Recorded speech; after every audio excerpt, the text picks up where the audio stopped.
Facebook scroll করলে খালি mango sago drink দেখা যাচ্ছে। কেনই বা হবে না? আমি তো বলি এটাকে গরমের এসি ড্রিঙ্ক। তো গত পরশুদিন আমি এই ড্রিঙ্কটা বানিয়েছিলাম, প্রায়ই বানাই।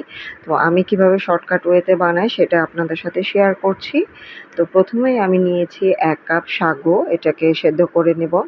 সাগুটা সেদ্ধ হওয়া কিভাবে বুঝবেন? সেটা এরকম ট্রান্সপারেন্ট কালার যখন হয়ে যাবে তখন বুঝবেন। তো ১৫ থেকে ২০ মিনিট লাগে সেদ্ধ করতে।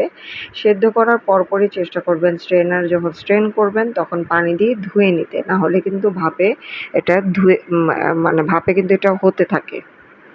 কথা আমার জড়িয়ে যাচ্ছে। আচ্ছা, এরপর আমি একপাশে নিয়ে নিচ্ছি তোকমা দানা। তো এটা কিন্তু বডিকে অনেক কুল ডাউন করে। তো আমি ১.৫ চামচ নিয়েছি আর এর মধ্যে দিয়ে দিচ্ছি পানি। এটাকে আমি ১৫ থেকে ২০ মিনিটের জন্য ভিজিয়ে রাখবো।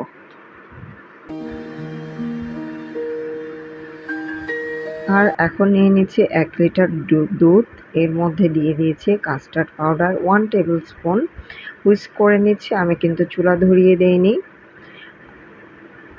প্রথমে ০.৫ কেজি নিয়েছিলাম, এখন আরও ০.৫ কেজি নিয়ে নিচ্ছি। একসাথে ১ কেজির মধ্যে কাস্টার্ড পাউডার দিইনি। এখন ভালোভাবে এটাকে জাল হয়ে গেলে যখন দুধটা আরও অনেকটা কমে আসবে তখন আমি দিয়ে দিচ্ছি সাগুদানাগুলো। দেখুন এগুলো কিন্তু দলা পাকিয়ে যায়নি, শুধুমাত্র আমি এটাকে পানি দিয়ে ধুয়েছি বলে।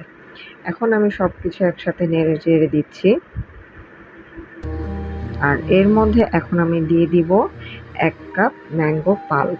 এর চেয়ে বেশিও দিতে পারেন, যত দিবেন তত মজা লাগবে। এখন ভালোভাবে হুইস্ক দিয়ে মিশিয়ে নিব। মিশিয়ে এতে দিয়ে দিচ্ছি ১ কাপ চিনি। চিনির পরিমাণ আপনি বাড়িয়ে কমিয়ে নিতে পারেন। আমার কাছে মনে হয়েছে ১ কাপ চিনি ঠিক আছে। আর ম্যাঙ্গো তো অনেক মিষ্টি হয়, তো এর চেয়ে বেশি চিনির তো দরকার নেই। তো আমি একটু কিছুক্ষণ রান্না করে নিয়েছি ৪-৫ মিনিট। তো ৪-৫ মিনিটের পরে এখন আমি যেই পাত্রে সার্ভ করব সেই পাত্রে ঢেলে নিচ্ছি। তো এর মধ্যে দিয়ে দিচ্ছি তোকমাগুলো। পানিটা আমি স্ট্রেন করে নিয়েছি। আর দিয়ে দিচ্ছি কেটে রাখা ম্যাঙ্গো। এখন ভালোভাবে একটু মিশিয়ে নিচ্ছি। আর এর মধ্যে দিয়ে দিচ্ছি দেখার সৌন্দর্যের জন্য এবং খেতেও ভালো লাগে আমন্ড দিচ্ছি। আপনি আপনার কাছে যেই ধরনের নাটস থাকে দিতে পারেন। আমার বাসায় আমন্ডস খুব পছন্দ করে। সবকিছুতে দেখবেন আমি আমন্ডস ব্যবহার করি। আর এটা হচ্ছে ২ ঘন্টা ফ্রিজে রাখার পরের অবস্থা।